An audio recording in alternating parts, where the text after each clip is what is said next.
Studio frequency লাইভের নিবেদন haunted 100-এ আজ আপনাদের জন্য রয়েছে দেবপ্রিয়া গোস্বামীর লেখা গল্প দ্য জাপানিজ ডল। গল্পের কাহিনী ও চরিত্র সম্পূর্ণ কাল্পনিক, বাস্তবের সঙ্গে এর কোনো রকম মিল একান্তই অনিচ্ছাকৃত এবং কাকতালীয়।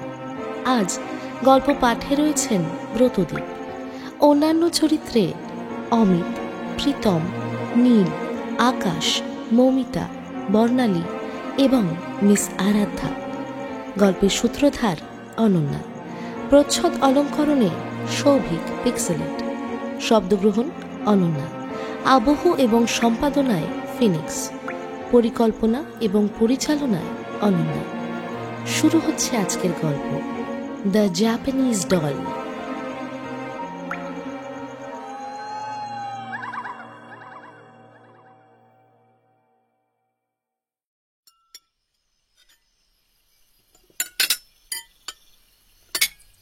রাতে খাবার টেবিলে গল্পটা রোজ ভালোই জমে সরকার পরিবারে।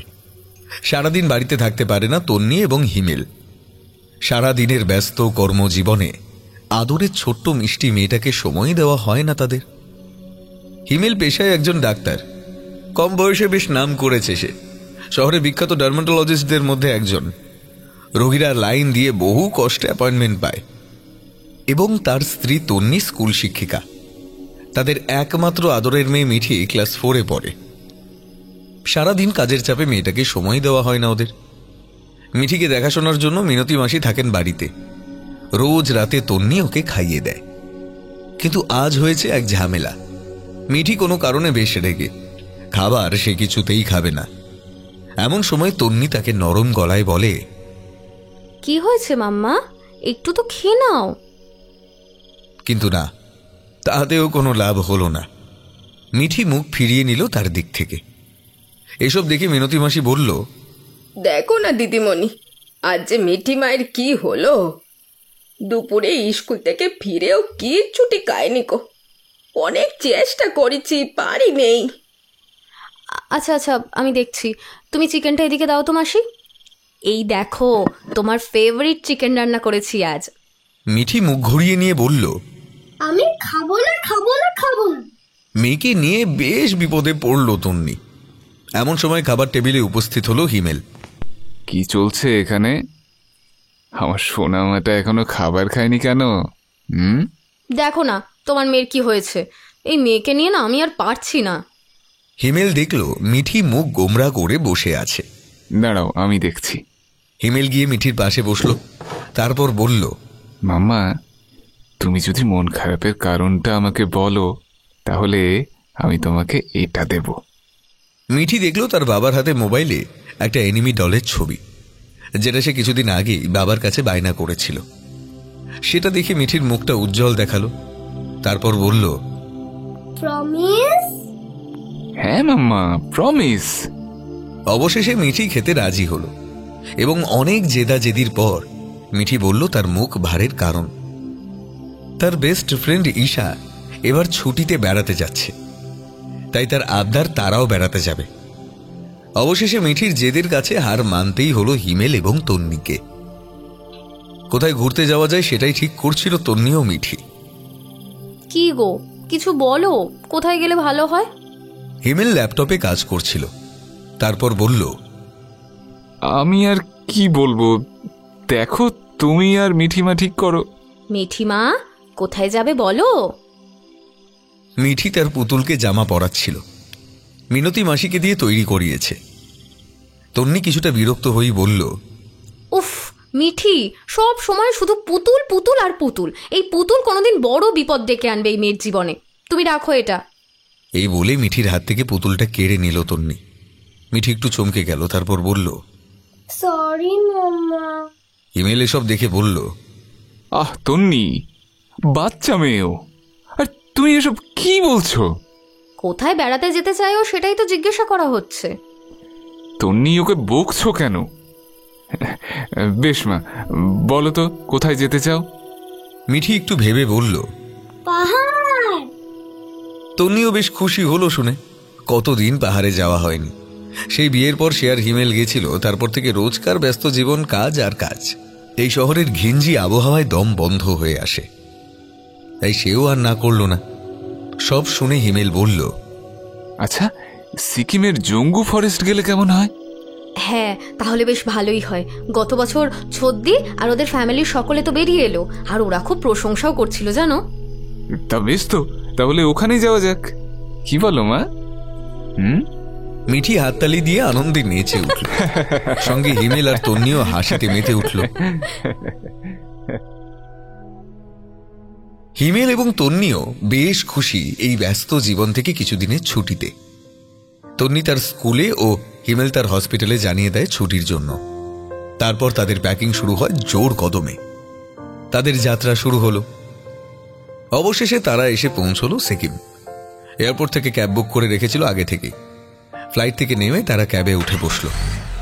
তারপর প্রাকৃতিক পরিবেশ উপভোগ করতে করতে এগিয়ে চলে হোটেলের দিকে। হোটেল আসতে বেশি দেরি লাগলো না, 1-1.5 ঘন্টার মধ্যে পৌঁছে গেল তারা হোটেলে। হোটেলটার সন্ধান হিমেল পায় তার এক বন্ধুর কাছ থেকে। তারা আসার আগে অনলাইন বুক করেছিল হিমেল।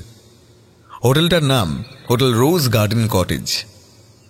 হোটেলের ম্যানেজার তথা মালিক বিকাশ ছেত্রী ভদ্রলোকের ব্যবহার খুবই ভালো। ওদের আসার খবর তিনি আগে থেকেই জানতেন, তাই সব ব্যবস্থা আগের থেকেই করে রেখেছিলেন। হিমেলরা ঢুকতেই তিনি এক গাল হেসে হিন্দিতে বললেন, আরে আরে স্যার স্যার, ওয়েলকাম ওয়েলকাম, আপনাদের অপেক্ষাই করছিলাম, সব ব্যবস্থা করা আছে। ভদ্রলোকের ব্যবহার খুবই ভালো। নিচে রিসেপশনে সমস্ত অফিসিয়াল কাজকর্ম শেষ করে বিকাশবাবু তার হোটেলের কেয়ারটেকার তাসিকে বললেন হিমেলদের ঘর দেখিয়ে দেওয়ার জন্য। কিছু সময় পর 1 বছর 26-এর ভদ্রমহিলা এলেন হিমেলদের ঘরে জল খাবার দিতে। সঙ্গে বিকাশ ছেত্রীও এলেন। স্যার, একদম গরম খাবার, খাস আপনাদের জন্য। আর হ্যাঁ, কোনো অসুবিধা হলে এই তাসি আর না হলে এই যে তারা, এদেরকে বলবেন, ওরা সব সময় থাকে। বিকাশবাবুর পাশে দাঁড়িয়ে থাকা বছর 26-এর ভদ্রমহিলা হাসি মুখে হাত জোর করে নমস্কার করে সামনের দিকে মাথা ঝোঁকালেন। এই ভদ্রমহিলা হলেন এই হোটেলের কেয়ারটেকার তাসি তামাংয়ের স্ত্রী তারা তামাং। হিমেল হেসে উত্তর দিল, আরে না না দাদা, অত ব্যস্ত হওয়ার কোনো প্রয়োজন নেই, এই আয়োজনই যথেষ্ট। বিকাশবাবু খুব খুশি হয়ে বললেন, আচ্ছা আচ্ছা, ঠিক আছে স্যার, এখন তাহলে আসি। এই বলে বিকাশবাবু বিদায় জানালেন।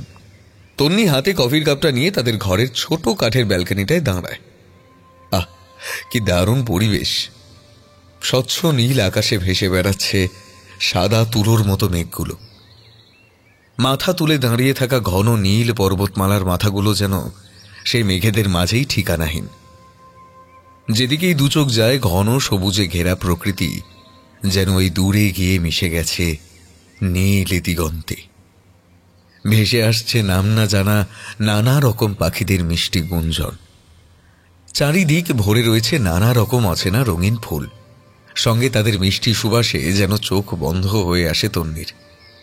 হঠাৎ তার সম্বিত ফেরে মিঠির ডাকে, মা, আমার খিদে পেয়েছে, তুমি কোথায়? আসছি মা।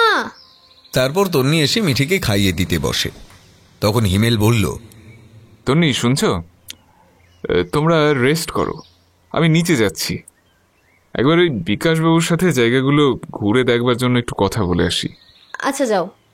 খাবার খেতে খেতে মিঠি বলে উঠল, পাপা, আমিও যাব। না মা, তুমি আমার গুড গার্ল না। এখন খাবারটা শেষ করে রেস্ট করো মায়ের সাথে, আমরা বিকেলে বেরাবো, কেমন?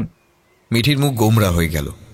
সেই দেখে হিমেল বলল, আচ্ছা, আমার কথা শুনলে কিন্তু আমি তোমাকে একটা সুন্দর ডল দেব। মিঠি সঙ্গে সঙ্গেই রাজি হয়ে গেল। পুতুল যে তার বড্ড প্রিয়। তারপর হিমেল নিচে এসে বিকাশ ছেত্রীকে বলল, আচ্ছা দাদা, এখানে সব জায়গাগুলো ঘুরে দেখার জন্য একটা গাড়ির ব্যবস্থা করে দেবেন। আসলে এখানে প্রথমবার তো, তাই সেরকম কিছুই জানা নেই। আরে স্যার, কোনো টেনশন নেবেন না, আমি সব ব্যবস্থা করে দেব। আমার হোটেলের কেয়ারটেকার তাসি, ও এখানের স্থানীয় ছেলে, আমি ওকেই আপনার কাছে পাঠিয়ে দিচ্ছি, আপনি কথা বলে নেবেন। তারপর বিকাশবাবু একবার তাদের হোটেলের ক্যান্টিনের রান্নাঘরে গেলেন তাসির স্ত্রী তারার কাছে তাসির খোঁজে। ভদ্রলোক 5 মিনিট বাদে এসে বললেন, স্যারজি, তাসি একটু আজ ওর বাড়ির কাজে বাইরে গিয়েছে, চলে আসবে একটু পরেই।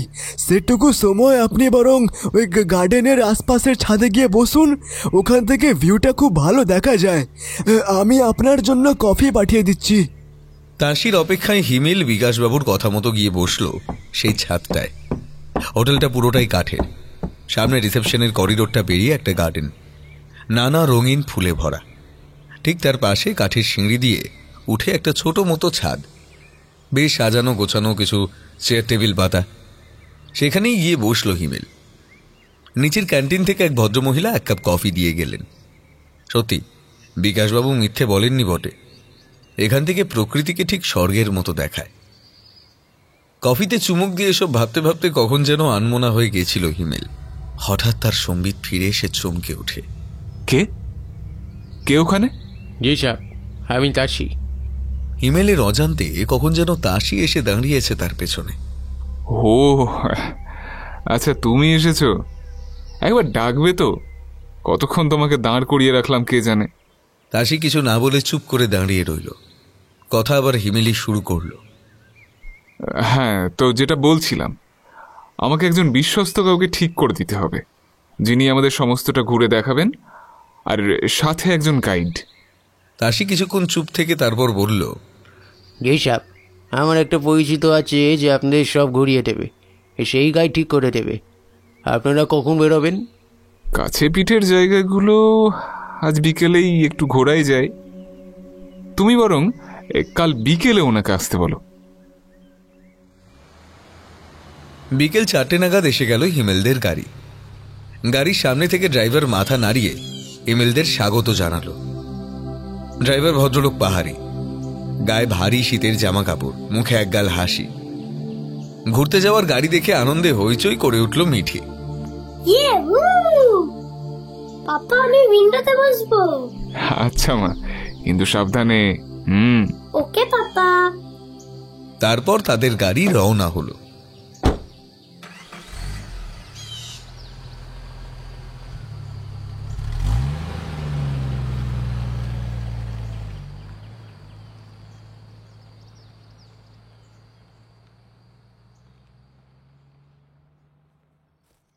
পাহাড়ে সন্ধে নামে ঝুপ করে। আজ বিকেল থেকে মেঘ করে থাকায় চারপাশটা বেশি অন্ধকার হয়ে গেছে। তার মধ্যে জঙ্গলের রাস্তা ধরে একাই হেঁটে আসছে পাশের গ্রামের 10 বছরের একটি বাচ্চা মেয়ে পেমা। পিঠে স্কুলের ব্যাগ, পরনে লাল সাদা ইউনিফর্মের উপর লাল উলের হাতে বোনা মোটা সোয়েটার। কানের দুদিক থেকে ঝুলে আছে দুটো বিনুনি, মুখে স্পষ্ট ভয়ের ছাপ। বৃষ্টির জন্য আজ খুব দেরি হয়ে গেল ফিরতে। তার মধ্যে ঘটনাটা সে এখনো ভোলেনি। কিছু দূর হাঁটতেই সে অনুভব করল জঙ্গলের সব জায়গার থেকে এই জায়গাটা যেন একটু বেশি নিস্তব্ধ হয়ে আছে। এখানে কোনো বাতাস নেই, কোনো প্রাণের সাড়া নেই। এবার খুব ভয় করতে লাগলো পেমার। এমন সময় পেমার কানে এলো কালকের সেই আওয়াজ, গম্ভীর পুরুষালী ও উচ্চ নারীকণ্ঠ মিশ্রিত এক শব্দ, যেটিতে শুধুই উচ্চারিত হচ্ছে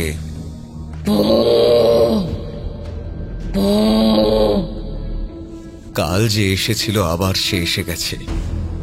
শুকনো পাতার উপর পায়ের খসখস শব্দের সঙ্গে আওয়াজ ধীরে ধীরে এগিয়ে আসতে লাগলো।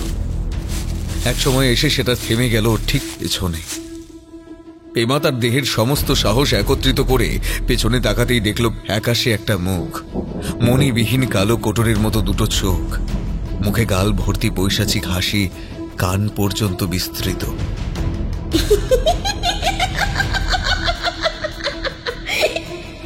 লম্বা কালো চুলগুলো পড়ে আছে শুকনো পাতার উপর। তার উচ্চতা এতটাই বেশি যে গাছের ডালের ফাঁক দিয়ে সে তাকিয়ে আছে পেমার দিকে। সরু নরকঙ্কালের মতো হাত দুটো নেমে গেছে নিচের দিকে। পরনে একটা সাদা নোংরা গাউন, মাথায় সাদা টুপি। সে আবার মুখে সেই ভারী গলায় আওয়াজ করে উঠল,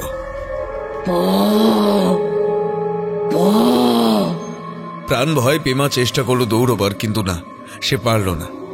তার পা দুটো যেন শক্ত করে আটকে গিয়েছে মাটির সঙ্গে। সে ভয়ঙ্কর পিশাচিনী আস্তে আস্তে এগিয়ে এলো পেমার দিকে। তার সরু কঙ্কালের মতো হাত দুটো সজোরে টিপে ধরল পেমার গলা। সশব্দে মেঘের বুক ছিঁড়ে বেরিয়ে এলো বিদ্যুতের নীল ঝলকানি।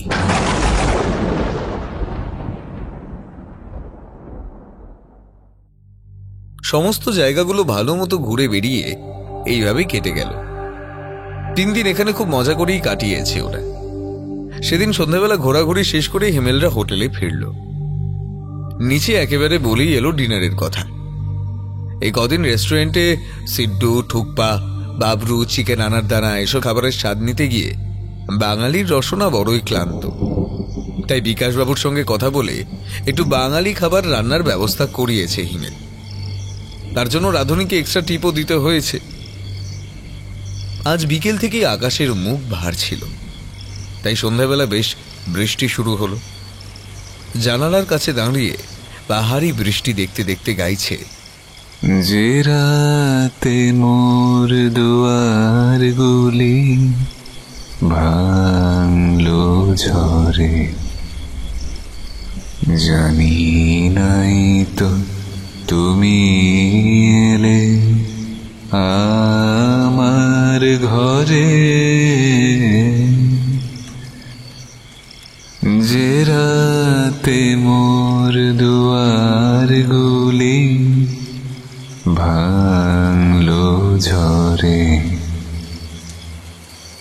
যে রাতে মোর দুয়ার গুলি ভাঙলো ঝরে, জানি নাই তো তুমি এলে আমার ঘরে, যে রাতে মোর দুয়ার গুলি ভাঙলো ঝরে। বৃষ্টির ফোঁটাগুলো মিশে যাচ্ছে পাহাড়ের বুকে। এক রাশ ঠান্ডা হাওয়া এসে এলোমেলো করে দিচ্ছে ওর চুলগুলো। কিছুক্ষণ বাদে তাদের ঘরে ডিনার দিতে এলো তাসি। গরম গরম তেলে ছাকা মটরশুঁটির কচুরি, ভাপা ওঠা বাসমতি চালের ভাত, এলাচ দারুচিনির গন্ধে মোহমোহ করে দেশি পাহাড়ি মুরগির ঝোল, সেই সঙ্গে মিষ্টি গোলাপের গন্ধযুক্ত গরম গরম গোলাপ জামুন।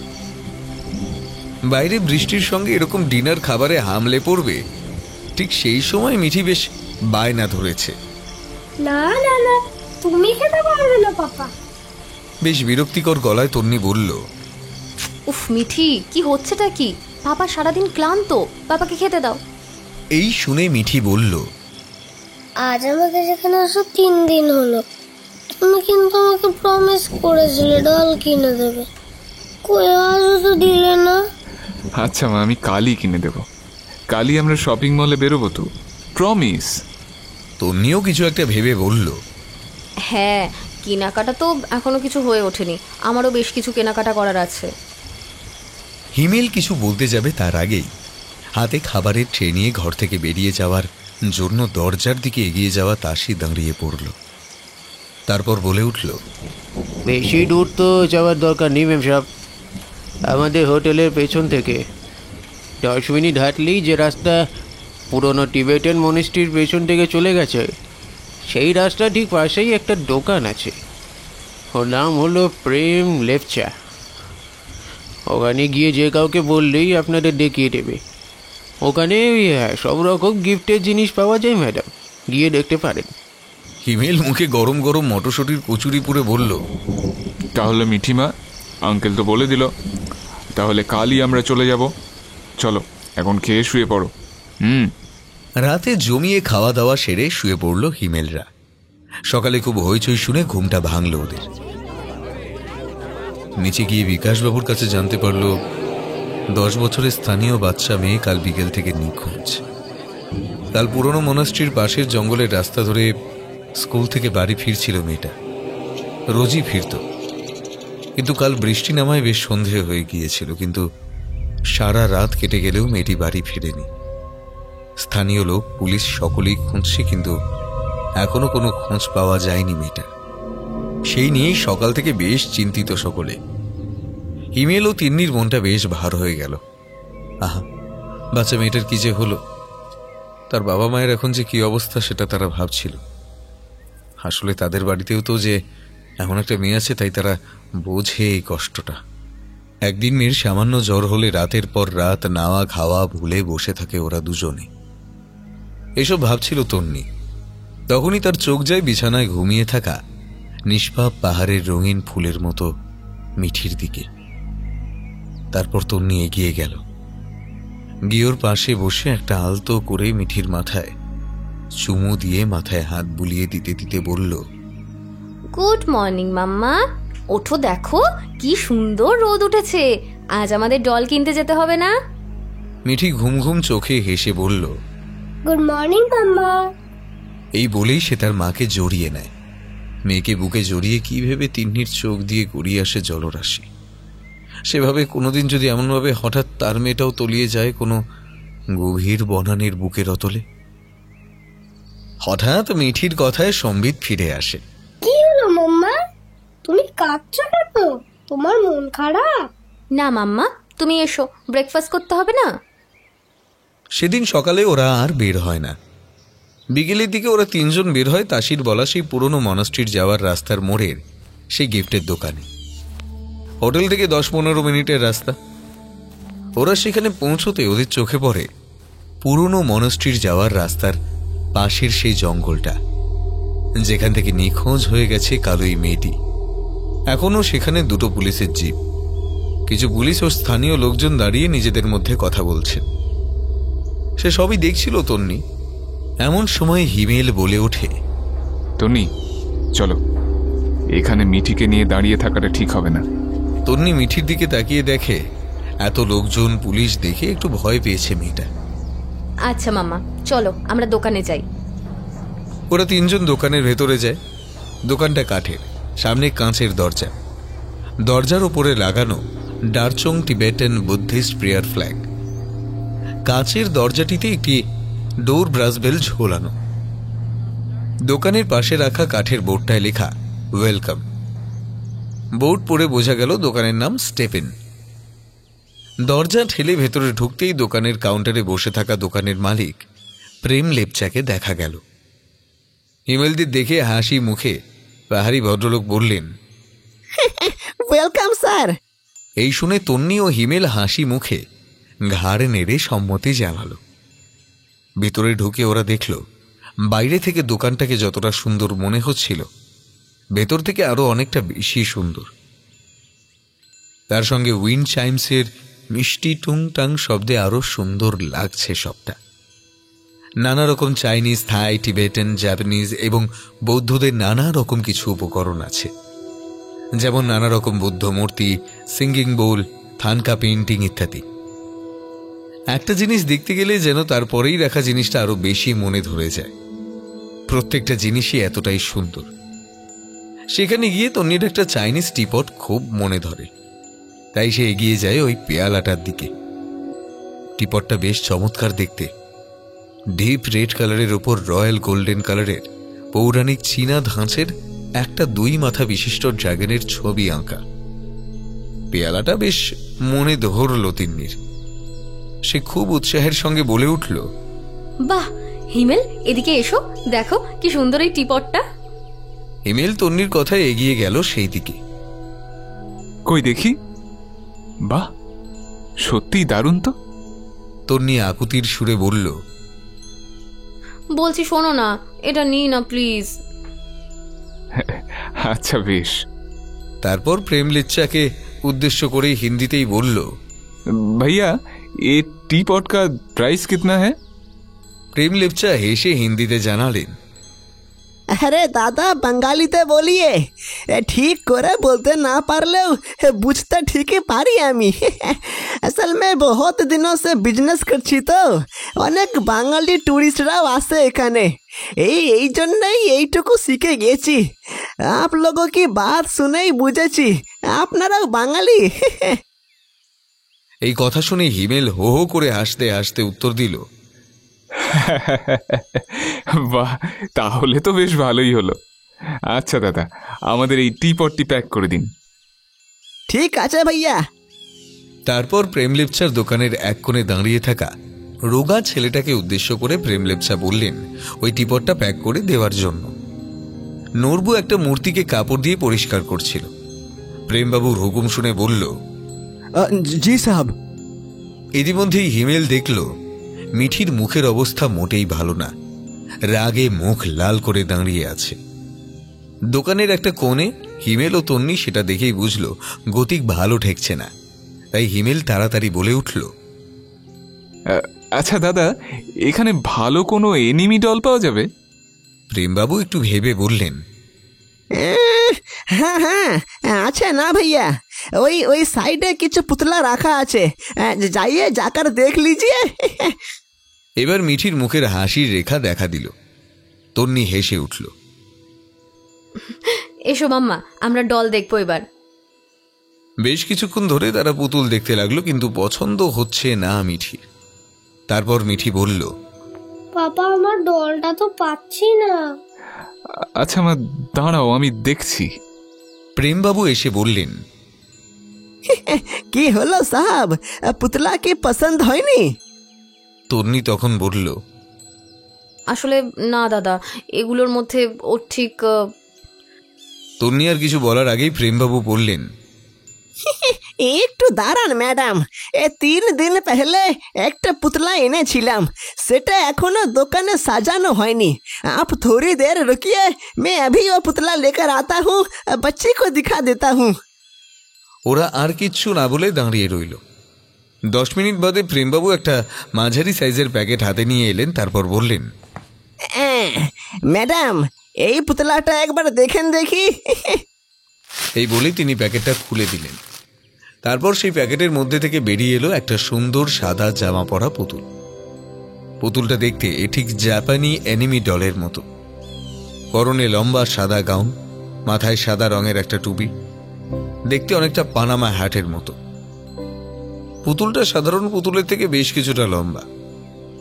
পুতুলটাকে দেখে মন্ত্রমুগ্ধের মতো তাকিয়ে থাকে ওরা। প্রেমলেপচা জানালেন যে এই পুতুলটার সব থেকে বিশেষ ব্যাপার হলো পুতুলটি সুদূর জাপান থেকে আনা। শেষমেশ মিঠি জেদ করেই বসলো তার ওই পুতুলটাই চাই। তন্নিরও পুতুলটা বেশ লাগলো, তাই সেও সম্মতি জানালো পুতুলটা কিনতে। পুতুলটার দাম বেশ চড়িয়ে বললেও পুতুলটার কি যেন একটা জাদু বলে তারা কোনো আপত্তি জানালো না। হিমেল মিঠির আনন্দ ভরা মুখটার দিকে তাকিয়ে হেসে বললেন, পুতুলটা কিন্তু বেশ ইউনিক। হ্যাঁ, আচ্ছা দাদা, এটা প্যাক করে দিন। ঠিক আছে ভাইয়া। তারপর তিনি আবারও একবার নরবুকে ডাকলেন। নরবু প্রেমবাবুর ডাক শুনে যখন সামনে এসে পুতুলটাকে দেখল, তন্নি তার মুখের মধ্যে কেমন যেন একটা অস্থিরতা লক্ষ্য করল, যেন সে কিছু বলতে চায়, কিন্তু হিমেলের একটা কথায় সে সেখান থেকে মন সরিয়ে নেয়। হিমেল বলল, তন্নি শুনছ, সন্ধ্যা নেমে আসছে, মিঠিকে নিয়ে বাইরে থাকাটা ঠিক হবে না, চলো এবার হোটেলে ফিরতে হবে। তারপর ওরা তাড়াতাড়ি বেরিয়ে পড়ে সেখান থেকে।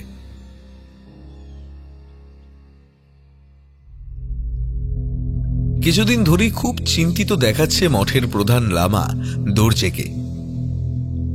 এর মধ্যেই পেছনের জঙ্গলের রাস্তা থেকে বাচ্চা মেয়েটার নিখোঁজ হওয়ার খবর পেয়ে আরো একটু বেশি থমথমে দেখাচ্ছে লামা দর্জে সহ সমস্ত বৌদ্ধ বিহারটিকে। সেদিন সন্ধ্যাবেলায় প্রার্থনা কক্ষে বসে এসব কথাই ভাবছিলেন লামা দর্জে। এমন সময় সেখানে উপস্থিত হলেন এই মঠের তরুণ ভিক্ষু তথা গুরু দর্জির সর্বকনিষ্ঠ এবং অনুগত এবং শিষ্য ভিক্ষু জেনপা। তারপর তিনি খুব নিচু গলায় বললেন, এই কদিন আপনাকে খুব চিন্তিত দেখাচ্ছে, কিছু কি হয়েছে মহামান্য রিনপোছে? জেনপার এইরূপ হঠাৎ প্রশ্নে চকিত হয়ে সামনের দিকে তাকালেন লামা দর্জে। তিনি লক্ষ্যই করেননি কখন জেনপা এসে দাঁড়িয়েছেন তার কাছে। নিজেকে একটু ধাতস্থ করে তিনি বললেন, ও জেনপা, তুমি বসো বসো। এই বলে তিনি তার ডান হাত দিয়ে তাকে সামনে বসার নির্দেশ জানালেন। জেনপা গুরুর কথা মতো নির্দেশিত স্থানে বসলেন। তারপর জেনপা একটু ইতস্ততভাবে আবারও একই প্রশ্ন করলেন গুরু দর্জেকে। এইবার তিনি উত্তর দিলেন, আসলে কিছুদিন ধরে মনটা খুব কু ডাকছে, বুঝলে জেনপা। তার মধ্যেই এই বাচ্চা মেয়েটির নিখোঁজ হয়ে যাওয়ার ঘটনাটি আমায় আরো চিন্তিত করে তুলেছে। আপনি ঠিক কি বলছেন? মানে জেনপার কিছু বলার আগেই লামা দর্জে বললেন, শোনো জেনপা, কোনো ভয়ানক বিপদ আসতে চলেছে, নেমে আসতে চলেছে ঘোর অমঙ্গলের কালো ছায়া। যেটুকু দৈবিক ক্ষমতা এতদিনে অর্জন করতে পেরেছি, তাই থেকে এটি আমি স্পষ্ট উপলব্ধি করতে পারছি জেনপা।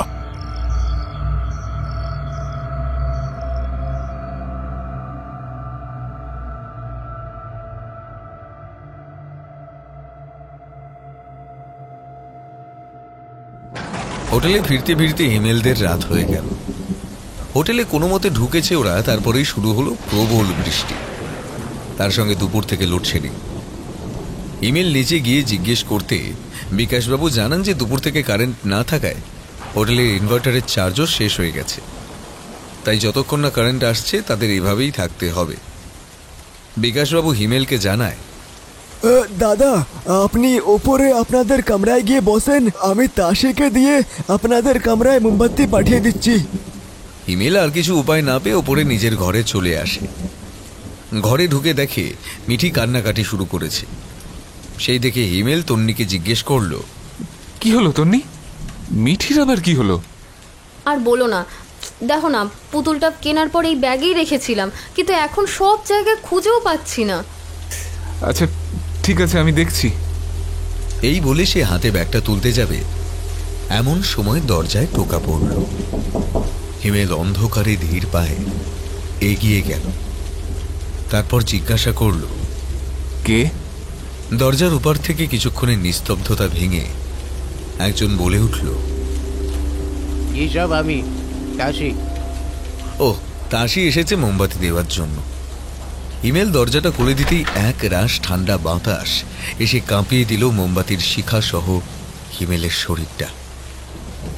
হিমেল তাশিকে উদ্দেশ্য করে বলল, ভেতরে এসো। হিমেলের কথা মতো তাশি মোমবাতি হাতে ভেতরে প্রবেশ করল। ঘরের ঠিক মাঝে রাখা একটা টি টেবিল। হিমেল সেখানেই মোমবাতিটা রাখতে বলল তাশিকে। তাশি মোমবাতিটা টেবিলে রাখা মাত্র পুরো ঘরে মোমবাতির হলদে আলো ছড়িয়ে পড়তেই ঘটল এক অদ্ভুত ঘটনা। টি টেবিলটার থেকে হাত কয়েক দূরে ওয়ার্ড্রপটা রাখা আছে। সেই ওয়ার্ড্রপের ওপর দাঁড়িয়ে রয়েছে আজকে কিনে আনা সেই পুতুলটা। এই দেখে অবাক হলো ওরা তিনজন। এটা কিভাবে হলো? হোটেলে ঢোকার পর থেকেই তো আলো না থাকায় ওরা কিছুই দেখতে পাচ্ছিল না, তাই ওরা কেউ ব্যাগ থেকে কিছু বেরও করেনি। তাছাড়া এতক্ষণ ধরে পুতুলটার জন্য কান্নাকাটি করছিল মেয়ে, তার মানে আর যাই হোক মিঠি বের করেনি। হিমেল বা তন্নি যদি বের করতো তাহলে তো ওদের মনে থাকার কথা। এইসব ভাবতে ভাবতেই তন্নি বলে উঠল, উফ হিমেল, তুমি আবারও জিনিস রেখে ভুলে গেছো। তোমার এই ভোলার স্বভাবটা আর গেল না।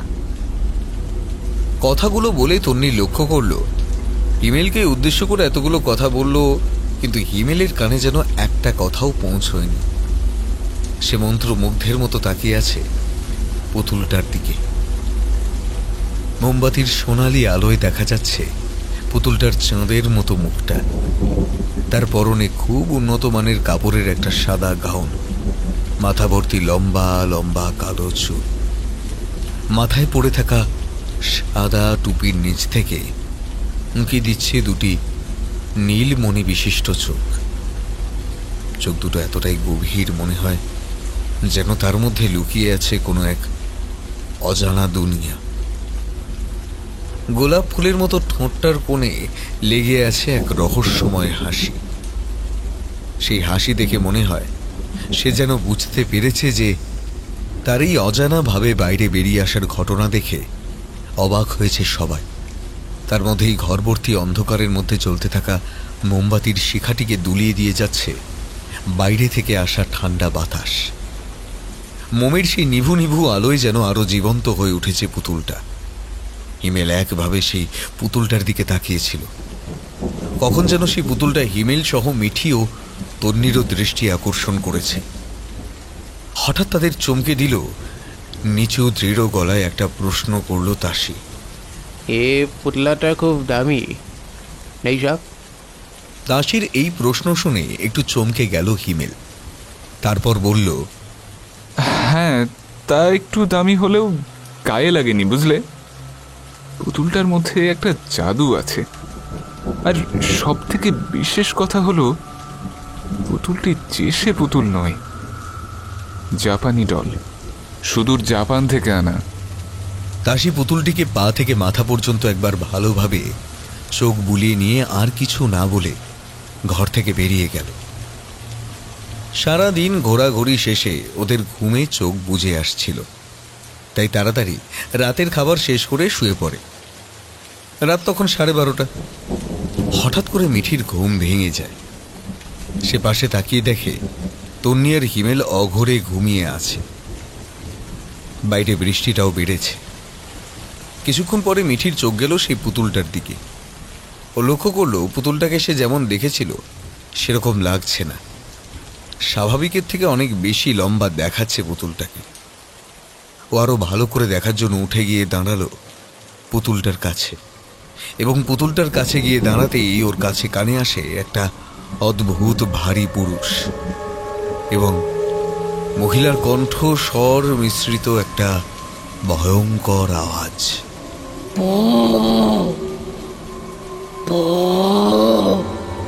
আওয়াজটা আসছে দরজার দিক থেকে।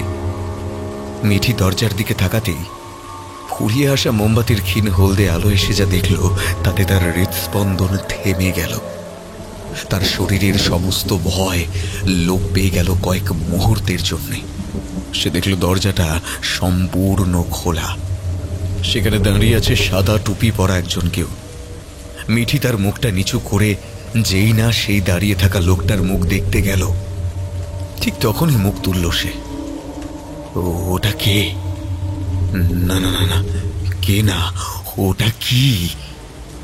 কি বলাই চলে, কারণ যে বা যেটা দাঁড়িয়ে সেটা আর যাই হোক মানুষ হতে পারে না। সাদা বিবর্ণ ফ্যাকাশে মুখ, চোখের জায়গায় দুটো কালো কুটুর, না যার মধ্যে কোনো চোখ নেই, শুধু আছে গভীর অন্ধকার আর বিভীষিকা। মুখ থেকে কান পর্যন্ত বিস্তৃত সুপ্রশস্ত ঠোঁটে খেলা করছে পৈশাচিক হাসি।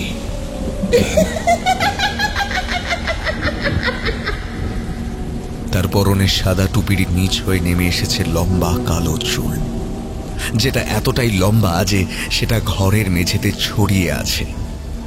যে বা যেটা দাঁড়িয়ে আছে সে এতটাই লম্বা যে সামনের দিকে মাথাটা ঝুঁকিয়ে দাঁড়িয়ে দরজায়। ভয়ঙ্কর আওয়াজটা সেই করছে তার মুখ দিয়ে।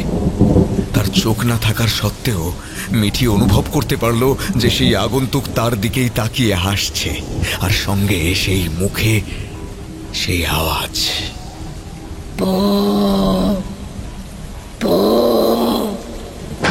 সেই সময় বাইরে সশব্দে বজ্রপাত হওয়ার সঙ্গে সঙ্গেই মিঠি তার চেতনা ফিরে পেতেই সে প্রাণপণে আর্তনাদ করে উঠল। সে আর্তনাদ শুনে তড়িঘড়ি উঠে বসলো হিমেল ও তন্নি। মিঠি, কি হলো মাম্মা? মাম্মা, তুমি ওখানে কি করছো? মিঠি উত্তরে সামনের দরজার দিকে আঙুল দেখিয়ে বলতে লাগলো, ওইখানে, ওই তো ওইখানে দাঁড়িয়েছিলাম। তারপর তন্নি মিঠির কাছে গিয়ে তাকে জড়িয়ে নেয়। তারপর বলে, কি ওখানে? কে দাঁড়িয়ে? কই, কেউ তো নেই। হ্যাঁ ঠিক, ওখানে আর কেউ নেই। দরজাটাও আগের মতোই ভেতর দিক থেকে বন্ধ। এখনো ঠকঠক করে কাঁপছে মেয়েটা। তন্নি ওর গায়ে হাত দিতেই দেখে জ্বরে গা পুড়ে যাচ্ছে মেয়েটার। এ কি হিমেল, মিঠির তো জ্বরে গা পুড়ে যাচ্ছে। সেদিন সারা রাত ওরা মিঠিকে জলপট্টি দিয়েই জেগে থেকে কাটালো। সকাল হতেই হিমেল নিচে খবর দেওয়ায় বিকাশবাবু একজন স্থানীয় ডাক্তারকে ডেকে এনেছিলেন। তিনি কিছু ওষুধ দিয়ে গেছেন, সেগুলো খেয়ে এখন একটু ঠিক আছে মিঠি। ডাক্তার বলেছেন সন্ধ্যাবেলা আর একবার এসে দেখে যাবেন। মিঠি সকালে উঠে তার সঙ্গে ঘটে যাওয়া কাল রাতের সমস্ত ঘটনা ওর মা বাবাকে জানালেও তারা কেউ তাকে বিশ্বাস করেন। তারা বলেছেন সে নাকি জ্বরের ঘোরে সবটাই ভুল দেখেছে। সন্ধ্যাবেলায় তন্নি মিঠির মাথার কাছে বসে ওর মাথায় হাত বুলিয়ে দিচ্ছিল। এমন সময় তাসির স্ত্রী তারা এলো তন্নিদের ঘরে চা নিয়ে। আসবো মেম সাহেব? তন্নি উঁকি দিয়ে দেখে বলল, ওহ তারা, হ্যাঁ ভেতরে এসো। তারা এসে চার পকোড়ার ট্রেটা টেবিলে নামিয়ে বলল, এখন বাচ্চি কেমন আছে মেম সাহেব? হ্যাঁ, কাল রাতের থেকে জ্বরটা একটু কমেছে। ডাক্তারবাবু বলেছে এখন একবার এসে দেখে যাবেন, তারপর তো পরশুই আমরা ফিরে যাচ্ছি।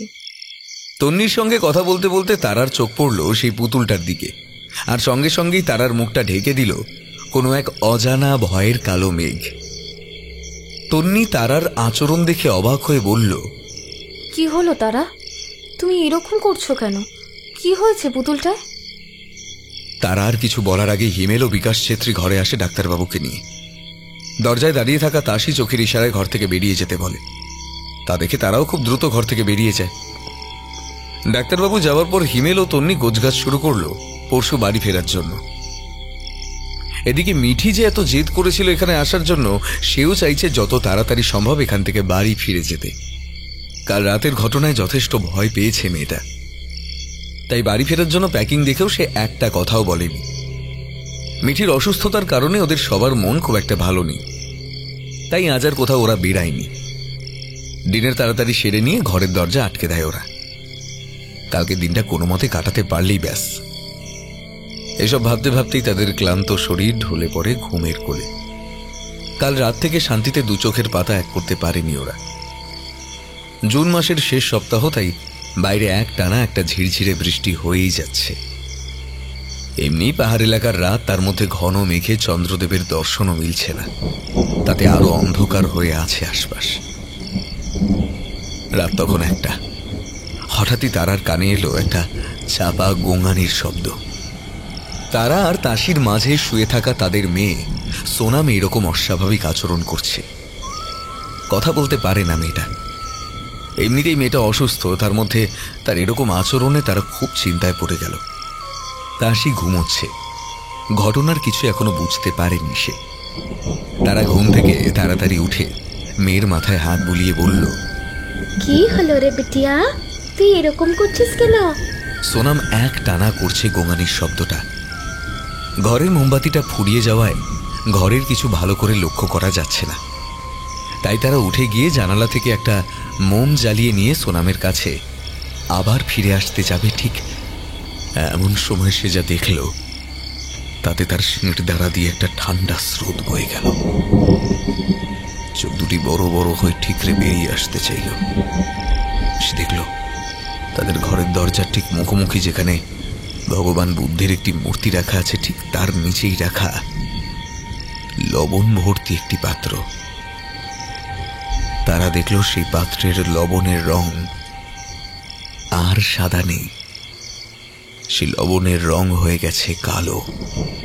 বাইরে বৃষ্টি বেশ বেড়েছে, তাই বাইরের আবহাওয়া বেশ ঠান্ডা, কিন্তু তারপরও ঘামে ভিজে যাচ্ছে তারার সমস্ত শরীর। সে ভয়ার্ত গলায় বিড়বিড় করে বলে উঠল, সে এসে গেছে, সে আবার এসে গেছে, আবার এসে গেছে। কাঠের লম্বা অন্ধকার করিডোর হয়ে নিচের গার্ডেনে এত রাতে নেমে আসছে ওটা কে? কাঠের সিঁড়ি বেয়ে নিচের বাগানে এসে দাঁড়ালো সে। ঝিরিঝিরি বৃষ্টি ভিজিয়ে দিচ্ছে তার শরীর। এই গভীর রাতে এই বৃষ্টির মধ্যে বাইরে দাঁড়িয়ে আছে সে আর কেউ না, সে হলো মিঠি। হ্যাঁ মিঠি। সে কিছুই জানে না কেন সে এখানে, কি করি বা এলো সে, কিছুই জানে না সে শুধু মন্ত্রমুগ্ধের মতো তাকিয়ে আছে সামনের মাথা তুলে দাঁড়িয়ে থাকা লম্বা গাছগুলোর দিকে। এখানে এই রাতের সাক্ষী শুধু সে আর এই লম্বা মাথা তুলে দাঁড়িয়ে থাকা গাছগুলো। এছাড়াও আরো একজনের উপস্থিতি টের পাওয়া যাচ্ছে, যার উপস্থিতি ভারী করে তুলেছে বাতাস। চারিদিক এতটাই নিস্তব্ধ যেন এখানে কোনো প্রাণের অস্তিত্ব নেই। একটা ঝিঁঝির ডাকও কানে আসছে না। এতক্ষণ ডাকলেও তারা যেন আর ডাকছে না, যেন তারা ভয় পেয়েছে কাউকে। তার মধ্যে শোনা গেল শুধু একটাই শব্দ, সেই কাল রাতের শব্দ।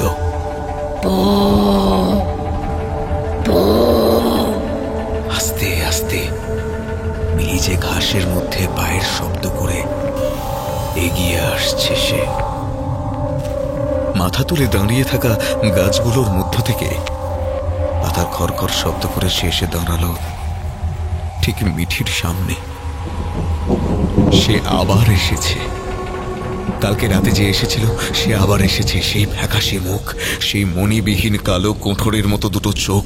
চোখ দুটোয় মণি না থাকলেও স্পষ্ট বোঝা যায় সে তাকিয়ে আছে ঠিক মিঠির দিকেই।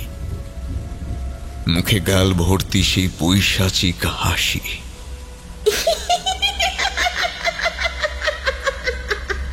শপথের মতো লম্বা কালো চুলগুলো লুটিয়ে পড়েছে ভিজে ঘাসের উপর। আজ আর কুঁজিয়ে নয়, আজ সে সোজা হয়ে দাঁড়িয়েছে। তার উচ্চতা এতটাই বেশি যে গাছের ডালগুলোয় ঠেকে আছে তার মুখ। ধারালো নখ বিশিষ্ট সরু নরকঙ্কালের মতো হাত দুটো নেমে গেছে নিচের দিকে। পরনে একটা সাদা নোংরা গাউন, মাথায় সাদা টুপি, দেখতে অনেকটা পানামা হ্যাটের মতো।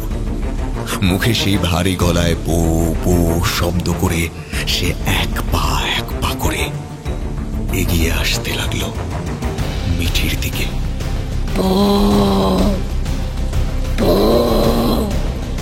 মিঠি তার সমস্ত চেতনা ভয় হারিয়ে পাথরের মূর্তির মতো দাঁড়িয়ে রইল। ঠিক সেই সময় পেছনের জঙ্গল থেকে ভেসে আসলো বুনো শেয়ালের হাড় হিম করা কান্না। কালো মেঘ ঢেকে দিল আকাশের চাঁদকে।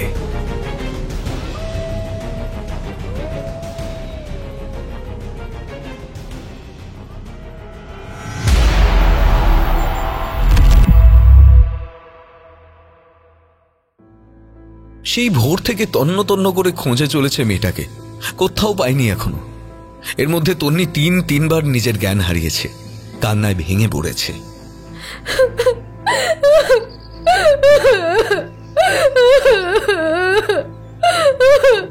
এই অচেনা অজানা জায়গায় কোথায় যেতে পারে এই মেয়েটা? কখনই বা সে ঘর থেকে বেরোলো? কোনো প্রশ্নের উত্তরই মেলাতে পারছে না হিমেল এবং তন্নি। কান্নায় ভেঙে পড়া তন্নিকে হিমেল বলল, কান্নাকাটি করে কিছু হবে না তন্নি, অনেকটা সময় পেরিয়ে গেল, আমরা মিঠির কোনো খোঁজ পাইনি, আর দেরি করা যাবে না। চলো এক্ষুনি আমাদের পুলিশের কাছে মিঠির মিসিং হওয়ার ঘটনাটা জানাতে হবে। হিমেল কথা শেষ করতেই দরজায় সজোরে ধাক্কা মারার শব্দ, সঙ্গে আকুতি ভরা একটা ফিসফিসে নারী কণ্ঠ।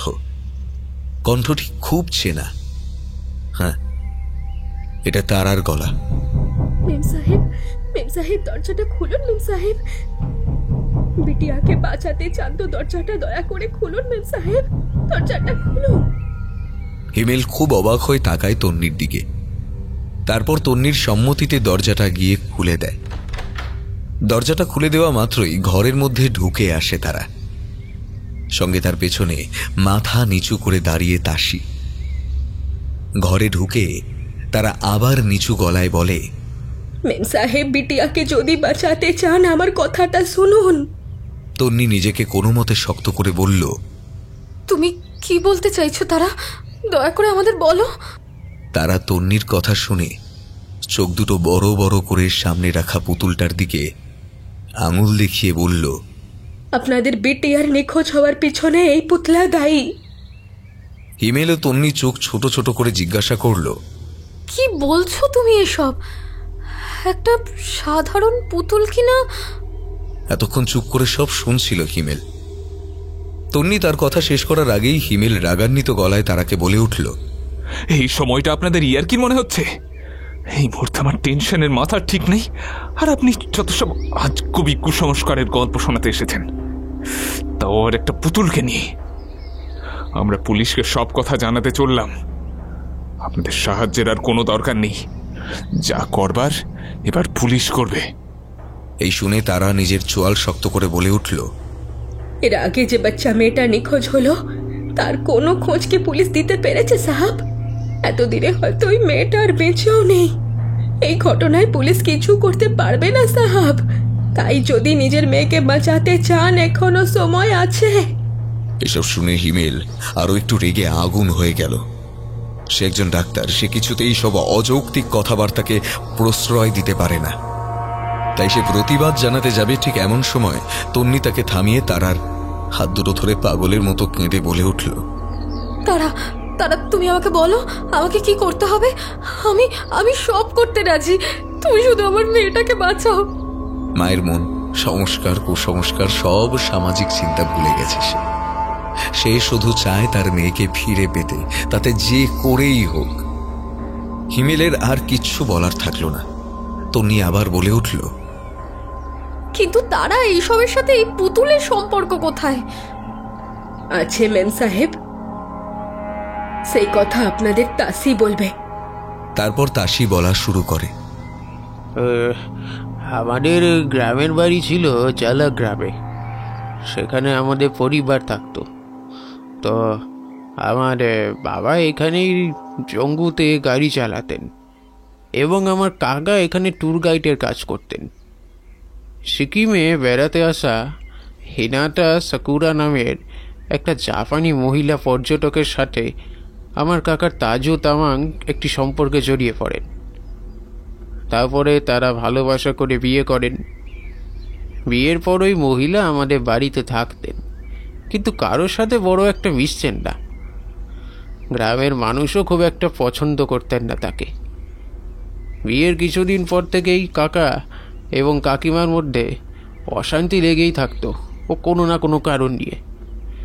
আমাদের পরিবারে কখনো অশান্তি ছিল না। আমরা দুই ভাই বোন, আমার মা বাবা ও খুব খুশিতে দিন কাটাতাম। সেটা আমার কাকিমা একদম সহ্য করতে পারতেন না। তারপর আমার কাকা একজন মেয়ে সন্তানের জন্ম দেয়। কাকিমা ওর নাম রাখেন সাসাকি।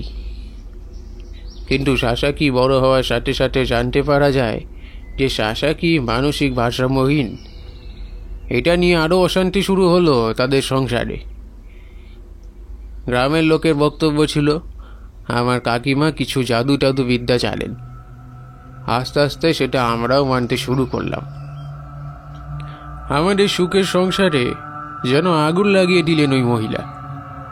সেদিন প্রথমবার আমার বাবা খুব সামান্য একটা কারণে আমার মায়ের গায়ে হাত তুললেন। তারপর থেকে প্রায় বাবা মাকে মারধর করতেন বাড়ি সবার সামনে। একদিন মা সহ্য করতে না পেরে গায়ে আগুন দিয়ে আত্মহত্যা করলেন। আমাদের দুই ভাই বোনের আদর যত্ন সব বন্ধ হয়ে গেল। তার ঠিক কিছুদিন পরেই যাত্রীসহ গাড়ি নিয়ে খাদে পড়ে মৃত্যু হলো আমার বাবার। সংসারে দেখা দিল অভাব। তাই পড়াশোনা ছেড়ে কাজ শুরু করলাম। বছর দুই পরে একদিন কাজ থেকে ফিরতেই শুনি আমার কাকার মেয়ে সাসাকি মারা গেছে। সাসাকি ঘর থেকে ছাড়া পেয়ে পাড়া ছেলে মেয়েদের কাছে যায় খেলবার জন্য, কিন্তু সে মানসিকভাবে সুস্থ না হওয়ার জন্যই সবাই তাকে নিয়ে মজা করত। তাই সেই মজা করতে গিয়েই সে নদীর জলে ডুবে মারা গেছে। তখন থেকে কাকিমা পাগলের মতো হয়ে যান। তিনি তারপর থেকে পাড়ার কোনো বাচ্চাকে সহ্য করতে পারতেন না। অনেকবার তিনি হিংস্র আচরণও করেন তাদের সাথে।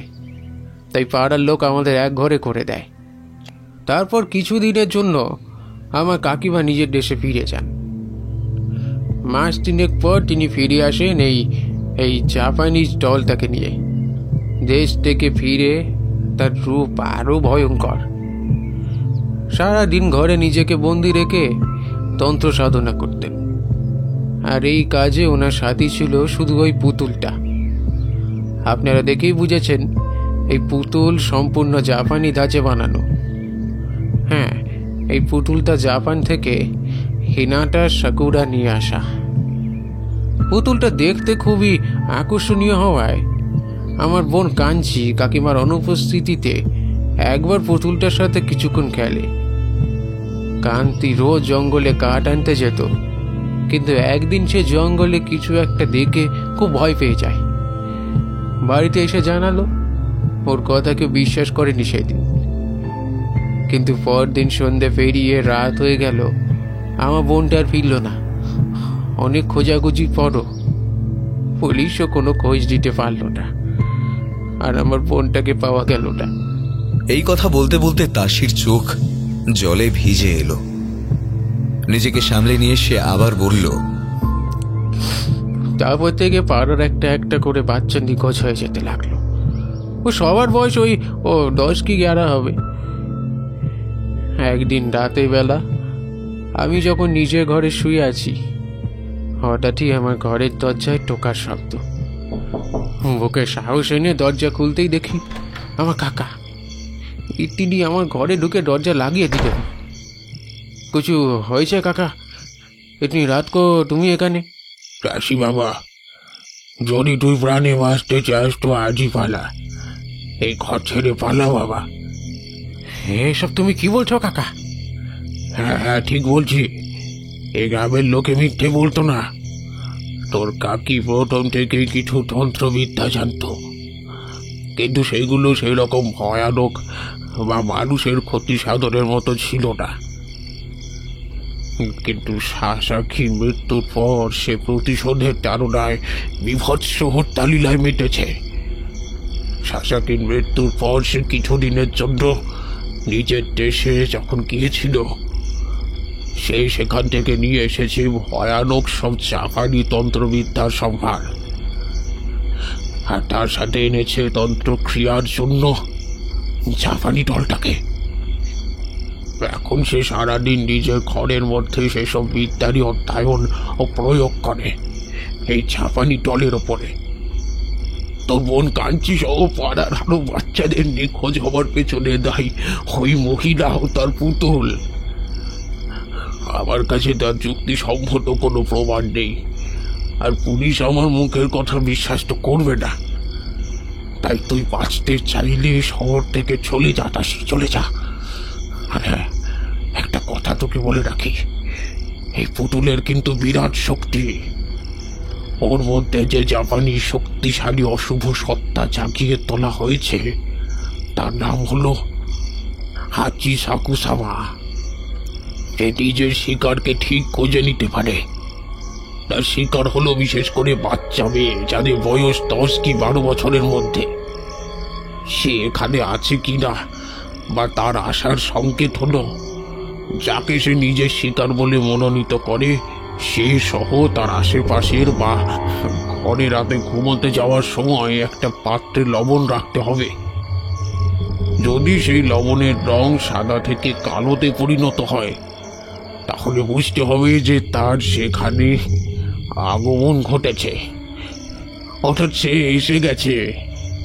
কিন্তু বিশেষভাবে এই পুতুলকে যখন এই বংশের একজন জাগিয়েছে, তখন সে এই বংশের কাউকে ছাড়বে না, বিশেষ করে যদি সে কন্যা সন্তান হয়।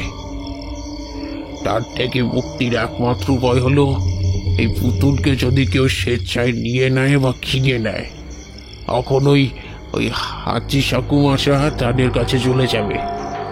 তবেই এই অভিশাপ থেকে এই বংশের মুক্তি। এই বলে কাকা ঘর থেকে বেরিয়ে গেলেন। আমারও তুই চোখের পাতা আর এক হলো না। ও সারা রাত ভাবতে লাগলাম যে কাল ভোরেই তো চলে যাব। ভোরবেলা পালিয়ে যাব বলে ঘর থেকে বেড়াতেই আবারও চমকে উঠি। ও আমাদের ঘরের বাইরের দিকে বাগানে অনেক মানুষের ভিড় করে জমেছে। ভিড় ঠেলে ভেতরে তাকাতেই দেখলাম এমন এক দৃশ্য, ও যা দেখে মনে হলো আমার পা দুটো কেউ পেরেক দিয়ে মাটিতে বেঁধে দিয়েছে।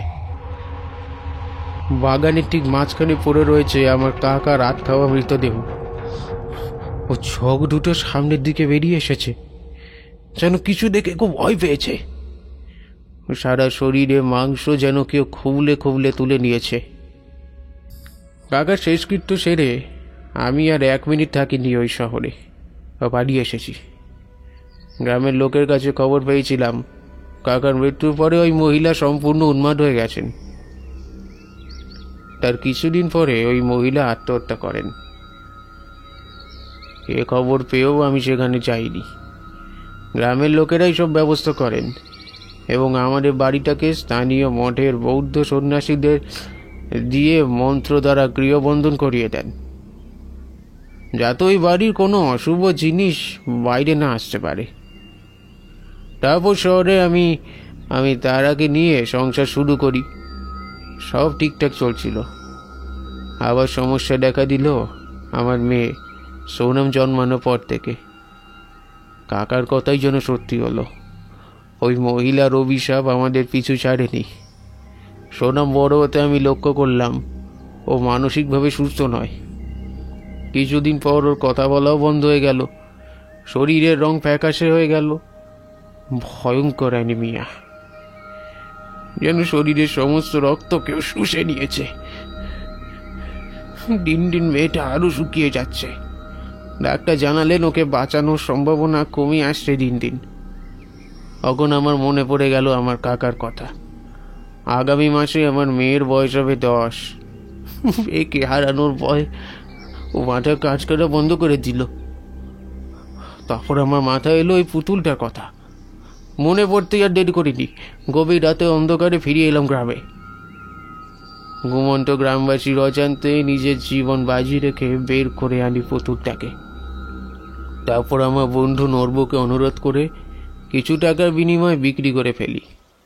এই বলে তাসি নিজের চোখের জল মুছতে মুছতে বলল, আমায় ক্ষমা করে দেবেন মেম সাহেব। আমি আমার ভুল বুঝতে পেরেছি।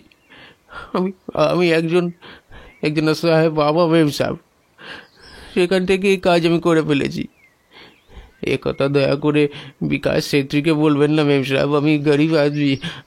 দুজন মিলে এখানে কাজ করে মেয়ের চিকিৎসা করি। মেয়ের চিকিৎসার খরচটা বন্ধ হয়ে যাবে মেম সাহেব। সেই উপায়টাও চলে গেলে কোথায় যাবো মেম সাহেব? এই বলে হাউমাউ করে কেঁদে উঠল তাসি। তন্নি নিজের চোয়াল শক্ত করে বলল, বলবো না, কিন্তু একটা শর্তে, যে কোনো মূল্যে তোমাদের আমাদের মেয়েকে ফিরিয়ে দিতে হবে। আপনারা আমার সাথে চলুন মেম সাহেব। ওই শয়তান 3 দিনের আগে কাউকে মারতে পারে না। এখনো সময় আছে। কিন্তু যাবোটা কোথায়? তিব্বতী বৌদ্ধ মঠের প্রধান লামাজি লামা দর্জের কাছে।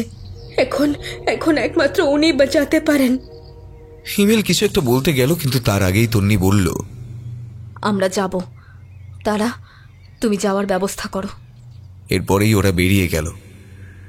হোটেলের বা বাইরের কাউকে কিচ্ছু ওরা জানালো না। তাই ওরা পেছনের জঙ্গলের রাস্তা দিয়ে পথ ধরে হাঁটতে শুরু করলো। আগে হাঁটছে তাসি, তার পেছনে হাঁটছে তারা। তারার হাতে ওই পুতুলটা। খুব ভয় ভয় করছিল ওর। ঘন জঙ্গলের রাস্তা। এখান থেকে ওই বাচ্চা মেয়েটা নিখোঁজ হয়েছে। পেছনে হাঁটছে হিমেল। গোটা রাস্তা সে একটাও কথা বলেনি। এসব কাজে যে সে একদম খুশি নয় সেটা তাকে দেখেই বোঝা যাচ্ছে। মিনিট 20 হাঁটার পর তাদের চোখ পড়ল একটা বৌদ্ধ মঠের দিকে। তারা চোখের ইশারায় ভেতরে আসতে বলল। ওরা ভেতরে ঢুকতেই তারা ওদের বলল, আপনারা এখানে দাঁড়ান, আমি আসছি। এই বলে তারা এগিয়ে গেল সামনের ফুল গাছে ঘেরা বাগানের পাশের একটা গলির দিকে। এভাবে মিনিট 10 দাঁড়িয়ে থাকার পর তারা ফিরে এলো। তারপর বলল, মেম সাহেব আপনি চলুন ভিতরে। তারপর ওরা ভেতরে গেল। ঢুকতেই তাদের মাথা নিচু করে অভিবাদন জানালেন বছর 20 এক বৌদ্ধ ভিক্ষু। তারপর তাদের জানালেন তাকে অনুসরণ করতে। বিশাল প্রার্থনা সভা পেরিয়ে তিনি থামলেন একটা ঘরের কাছে। তারপর তারাকে জানালেন সকলকে নিয়ে ভেতরে বসতে। মিনিট 20 পর ঘরের দরজা ঠেলে ভেতরে ঢুকলেন বছর 70-এর একজন বৌদ্ধ লামা। মণ্ডিত মস্তক, মুখে অসংখ্য বলিরেখা জানান দিচ্ছে ওনার বয়স। পরনে লাল বস্ত্র, হাতে জপমালা। তিনি যে তিব্বতী সেটা ওনার চেহারায় স্পষ্ট। ইনি লামা দর্জি। তিনি ভিতরে এসে মাথা নিচু করে নমস্কার জানালেন ওদের। তারপর নিচে পাতা লালের উপর সোনালি নকশা কাটা গালিচার উপর বসলেন। তার ঠিক পাশেই বসলেন বছর কুড়ি সেই ভিক্ষু লামা দর্জির শিষ্য ভন্তে জেনপা। তারা লামা দর্জিকে প্রণাম জানাল। তারপর তিনি বললেন, মঙ্গল হোক, মঙ্গল হোক। আচ্ছা, এবার বলো কি হয়েছে। লামা দর্জির এই প্রশ্নের উত্তরে তারা কিছু বিস্তারিত তাকে খুলে বললেন। সব কথা শুনে মাথা নিচু করে বসে থাকা তাসি করুণ গলায় বলে উঠল, আমায় ক্ষমা করো লামাজি, ক্ষমা করো।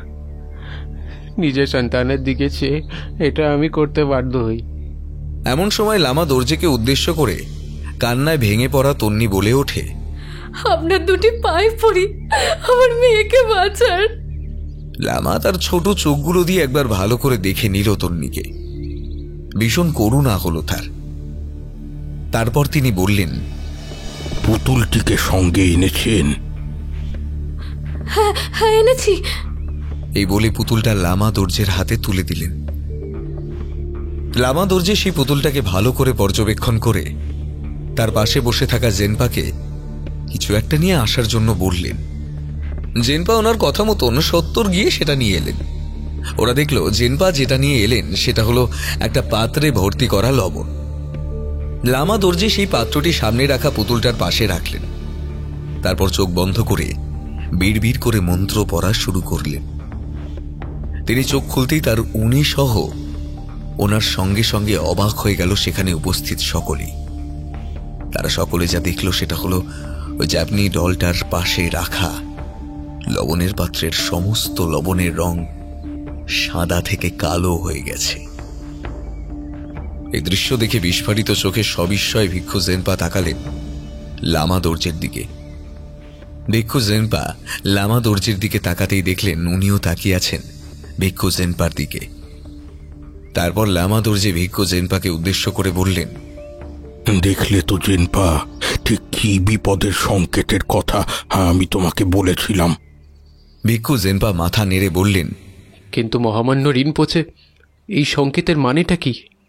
লামা দর্জি চোয়াল শক্ত করে নিয়ে বললেন, এই পুতুলটির ভেতরে যে অপশক্তিকে বন্দি করে রাখা হয়েছে সে একজন অত্যন্ত ভয়ঙ্কর শক্তিশালী জাপানি অপশক্তি। জাপানি ভাষায় যাকে বলে হিয়োকাই, অর্থাৎ স্পিরিট বা আত্মা, পৌরাণিক ভূত বা দানবকে বোঝায়। যত রকমের জাপানি অপশক্তি আছে তাদের মধ্যেই একজন শক্তিশালী অশুভ স্পিরিট বা আত্মা হলো এই হাচিসাকুসামা। এই অপশক্তির নাম হাচিসাকুসামা। এই নামের অর্থ হলো অস্বাভাবিক লম্বা মহিলা। এই হাচিসাকুসামাকে প্রথম পাওয়া যায় জাপানের একটি গ্রামে। স্বাভাবিকভাবে এই হাচিসাকুসামা জঙ্গলে বা বাঁশের বনে বেশি আশ্রয় নেয়। এর শিকার হলো 10-12 বছরের বাচ্চা। তার আসল রূপটিকে জাপানিজ ফোকলোরে বেলডামের সাথে তুলনা করা হয়েছে। বেলডাম হলো পৈশাচিক আকৃতির পরিবর্তনকারী সত্তা, যে নিজের শক্তি বাড়ানোর জন্য ছোট শিশুদের মাংস ভক্ষণ এবং তাদের আত্মা গ্রহণের জন্য শিশুদের প্রলুব্ধ করে। তার আসল শক্তিশালী ও অশুভ রূপটি দেখতে একটি বৃদ্ধা মহিলা বা এক কথায় নর কঙ্কালের মতো। সে আসার সময় তার মুখে অদ্ভুত রকমের শব্দ করে, যে শব্দ শুনলে সেই বাচ্চাগুলি বশীভূত হয় এবং তার সাথে যাওয়ার জন্য রাজি হয়। সে যতগুলি বাচ্চাকে হত্যা করে তার মাংস ভক্ষণ করতে পারে তত তার শক্তি বৃদ্ধি পায়। সকলে চুপ করে শুনছিল লামা দর্জির কথা। এর মাঝে কথা বলল জেনপা, কিন্তু রিনপোচে এখন উপায় কি? কি করি বা এই বাচ্চাদের আমরা রক্ষা করব? লামা দর্জি একটু ভেবে জেনপার প্রশ্নের উত্তর দিলেন, দেখো জেনপা, এই অপশক্তির উৎপত্তি যে আসলে কোথায় সেটা কেউ জানে না। এই নিয়ে অনেক মতবাদও আছে। এক সময় যখন তাকে জাপানের একটি গ্রামে পাওয়া যায় তখন অনেক বাচ্চা ঠিকভাবেই নিখোঁজ হতে থাকে। তার গ্রামবাসী স্থানীয় বৌদ্ধ বিহারে বৌদ্ধ সন্ন্যাসীদের দ্বারস্থ হয়। সেই সন্ন্যাসীরা সকলে ওই হাচিসাকুসামাকে জিজো মূর্তির মধ্যে বন্দি করে ফেলে। জিজো মূর্তি হল জাপানি বৌদ্ধ ধর্মের একটি দেবত্ব, যিনি তাদের পিতামাতার আগে মারা যাওয়া শিশুদের রক্ষা করেন। জিজো শুধুমাত্র শিশুদের আত্মাকে নয়, ভ্রমণকারীদেরও রক্ষা করেন। তারপর সেই মূর্তিগুলিকে বৌদ্ধ মঠের উত্তর, দক্ষিণ, পূর্ব, পশ্চিম এই 4টি দিকে 4টি মূর্তি রেখে দেয়। কিন্তু কিভাবে সে আবার মুক্ত হয়ে যায় সে কথা সবার অজানা। অনেকের মুখে শোনা যায় কোন অসৎ ব্যক্তি নিজের কার্যসিদ্ধির লোভে তাকে আবার মুক্ত করে ফেলে।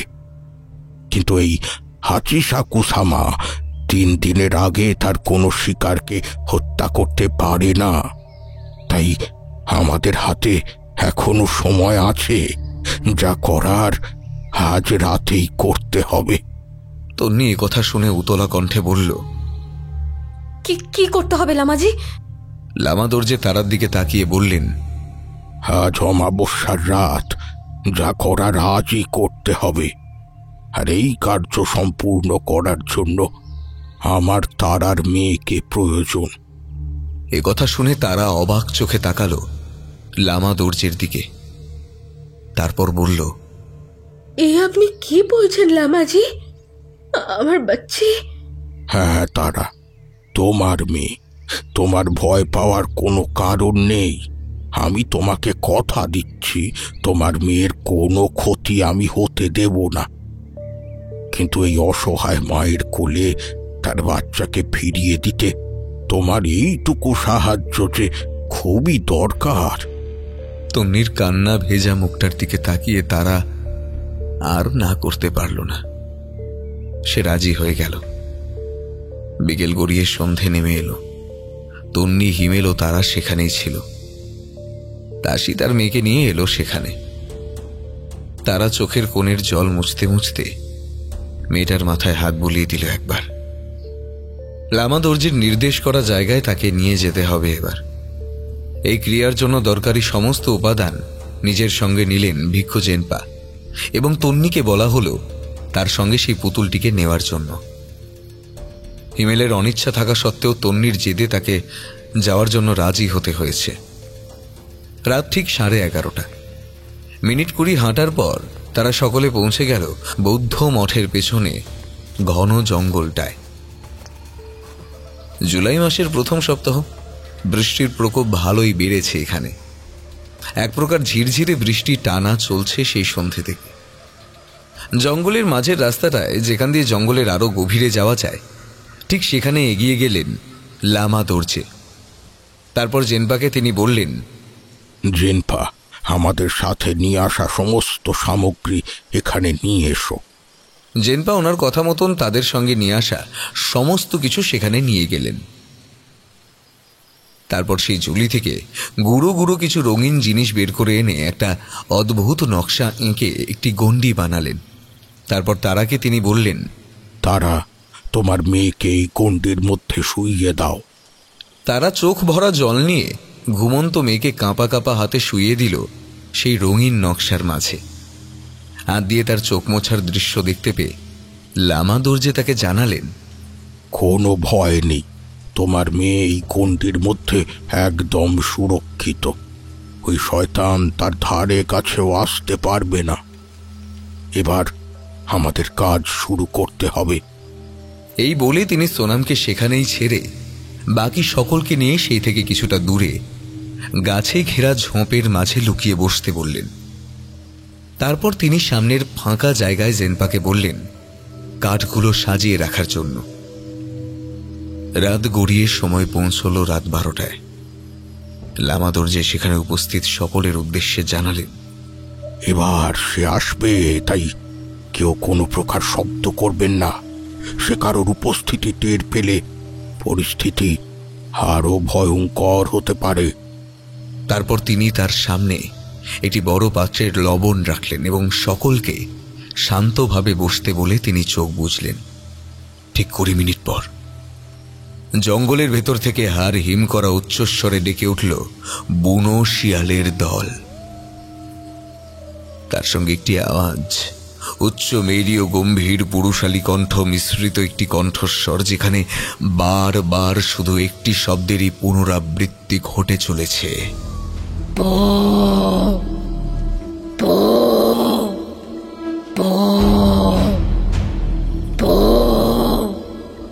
ভিক্ষু জেনপা সামনে রাখা পাত্রের দিকে তাকিয়ে দেখলেন সামনে রাখা পাত্রের লবণ আবারও কালো বর্ণ ধারণ করেছে। তিনি লামা দর্জের দিকে তাকাতেই দেখলেন লামা দর্জে তার ডান হাতের তর্জনী তুলে নির্দেশ করছেন সামনের দিকে। তার কথা মতো সকলের সামনে তাকাতেই যা দেখল তাতে সেখানে উপস্থিত সকলের মেরুদণ্ড দিয়ে ঠান্ডা স্রোত নেমে গেল। যেখানে তারার মেয়ে সোনাম শুয়ে আছে ঘুমন্ত অবস্থায়, ঠিক সেই দিকেই বিশাল লম্বা কঙ্কালের মতো চেহারা নিয়ে ঝুঁকে পড়ে তাকিয়ে আছে সে। লম্বা চুলগুলো ঝুলছে সোনামের মুখের ঠিক ওপরে। কঙ্কালসার চেহারার ফ্যাকাশে লম্বা হাত দুটো দিয়ে সেই পিশাচিনী কিন্তু সেই গণ্ডিকে পার করতে পারছে না।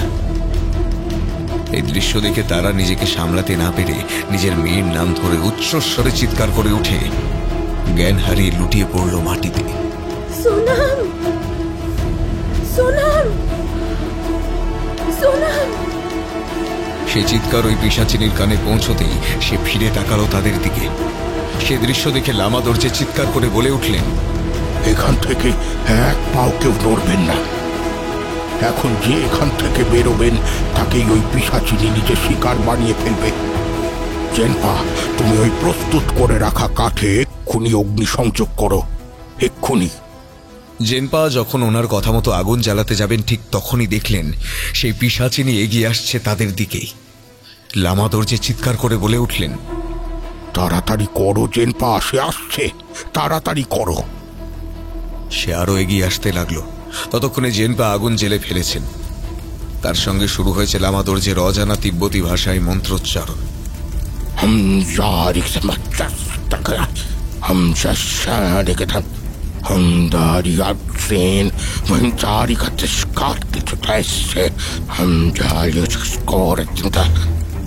এগিয়ে আসতে গিয়েও যেন এগিয়ে আসতে পারছে না সে পিশাচিনী।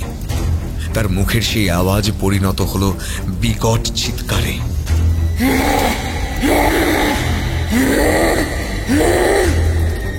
এদিকে বৃষ্টির জোরও বেড়েছে প্রবল, সঙ্গে ঠান্ডা কাঁপিয়ে দিচ্ছে আগুনের শিখা সহ সমস্ত শরীর। এই ঝড় বৃষ্টিতে আগুন জ্বালিয়ে রাখা খুব মুশকিল। এতক্ষণ সবকিছু কাঠের পুতুলের মতো দেখছিল হিমেল ও তন্নি। এবার হিমেল হারে হারে বিশ্বাস করছে সব কথা। এমন সময় কয়েকটা পরিচিত কণ্ঠ এলো তাদের কানে। হ্যাঁ হ্যাঁ, এটা মিঠির গলা। সে কাঁদছে চিৎকার করে, নিজের প্রাণ ভিক্ষা চাইছে। ওরা ভালো করে তাকিয়ে দেখতেই দেখলো ওই পিশাচিনী তার লম্বা লিকলিকে হাত দিয়ে চুলের গোছা ধরে ঝুলিয়ে রেখেছে মিঠিকে। তার সঙ্গে তার বিকট চিৎকারে কেঁপে উঠছে সমস্ত বনানী।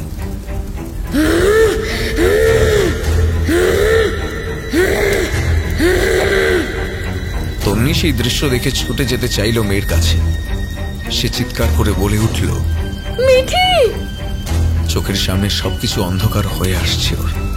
এমন সময় লামা দর্জে বলে উঠলেন, না, এখান থেকে বাইরে যাবেন না। আপনার কিচ্ছু করতে পারবে না ওই শয়তান। আপনার মেয়েকে বাঁচাতে হলে আপনি তাড়াতাড়ি আমাকে আপনার হাতে থাকা ওই পুতুলটা দিন। তন্নি যেন বোবা কালা হয়ে গেছে। লামার কোনো কথাই যেন শুনতে পাচ্ছে না। লামা তন্নির কাঁধ ধরে ঝাঁকিয়ে আবার বললেন, হ্যাঁ দিন, ওটাকে পুড়িয়ে ফেলতে হবে এক্ষুনি। আর দেরি করলে আপনার মেয়েকে কোনোভাবেই উদ্ধার করা যাবে না। এবার যেন তন্নির হুঁশ ফিরল। আধবোঝা গলায় বলল, কিন্তু আমার মেয়েকে ধরে রেখেছে। পুতুলটাকে আগুনে ফেলে দিলে যদি তার সাথে আমার মেয়েটা। চিন্তা করবেন না, আগে আপনার মেয়েকে ওর হাত থেকে ছাড়াতে হবে, তারপর ওকে শেষ করতে হবে। সে ব্যবস্থা আমি করব। বলে লামা নিজেই তন্নির হাত থেকে পুতুলটা নিয়ে প্রথমে তার ডান হাতটা মুচড়ে ভেঙে আগুনে ফেলে দিলেন। যে হাতে সে মিঠিকে ধরেছিল সঙ্গে সঙ্গে মিঠি ছিটকে পড়ল মাটিতে। তারপরই জ্ঞান নেই তার। সেই সঙ্গেই শোনা গেল আকাশ কাঁপানো বীভৎস শব্দ, পিশাচিনীর মৃত্যু আর্তনাদ। সে তখন আরো দ্রুত গতিতে এগিয়ে আসছে ওদের দিকে, চোখে জ্বলছে বীভৎস প্রতিশোধের আগুন। তখনই লামা পুতুলটার পা দুটো ভেঙে ফেললেন আগুনে। আবারও সেই গগন বিদারী আর্তনাদ। ওদের যেন কানে তালা লেগে যাওয়ার উপক্রম হলো। এরপর পুতুলের বাকি শরীরটা দুভাগ করে ভেঙে আগুনে আহুতি দিলেন লামা। সঙ্গে সঙ্গে সেই দানবীর আকাশ ভাঙা আর্তনাদে ভরে কেঁপে উঠল চারিদিক। জাপানি ভাষায় কিছু যেন একটা বলে গেল সে। তার সঙ্গে মেঘ ফাটার শব্দে দূরে পড়ল একটা বজ্রাঘাত।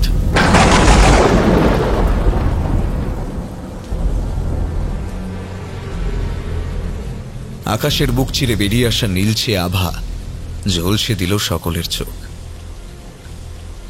ভোরে ঝলমলে আলোর হাসি ফুটে উঠছে গাছের ফাঁকে ফাঁকে।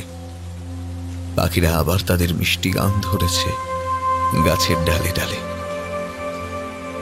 তারা যেন এক নতুন ভোরকে আহ্বান জানাচ্ছে, যেন কোনো এক আশীর্বাদে কোনো এক না জানা অভিশাপের ঘন কালো মেঘ কেটে গেছে এই বনানীর উপর থেকে। আবার নিজের প্রাণ ফিরে পেয়েছে সে। সোনাম ও মিঠি দুজনেই এখন তাদের মায়ের কোলে শান্তিতে ঘুমোচ্ছে। হ্যাঁ, তারা ভালো আছে, তারা বেঁচে আছে। বাড়ি ফিরে কয়েকদিন বিশ্রাম নিয়ে হিমেল আর তন্নি আবার নিজেদের কাজে যোগদান করেছে। কিন্তু অন্য একটা সমস্যা দেখা দিয়েছে তন্নির স্কুলে। গত 1 মাস ধরে নাকি ওদের স্কুলের বেশ কয়েকটা বাচ্চা নিখোঁজ। পুলিশ এখনো তার কোনো কিনারা করতে পারেনি। আপনারা জানেন নাকি কোথায় গেল বাচ্চাগুলো? ও, আর একটা কথা তো বলা হলো না। পিশাচিনী অন্তিম মুহূর্তে জাপানি ভাষায় কি বলেছিল জানেন? মাটা মতোতে কি মাসু, যার বাংলা করলে দাঁড়ায়। আমি বলবো না, আপনারা খুঁজে দেখুন তো।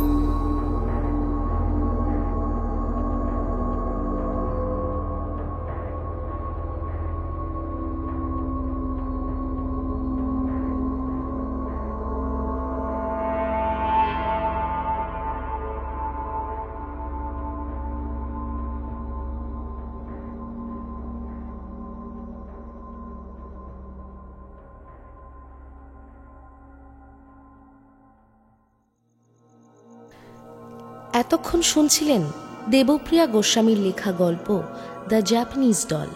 গল্পটি কেমন লাগলো অবশ্যই আমাদের কমেন্ট বক্সে জানান। আপনার লেখা বা পছন্দের কোনো গল্প শুনতে আমাদের মেল করতে পারেন frequencylive5@gmail.com এই ঠিকানায়, এবং ফলো করতে পারেন আমাদের ফেসবুক পেজ হন্টেড 100 এর আরও নতুন নতুন গল্প শুনতে সাবস্ক্রাইব করুন আমাদের ইউটিউব চ্যানেল। শুনতে থাকুন। Haunted 100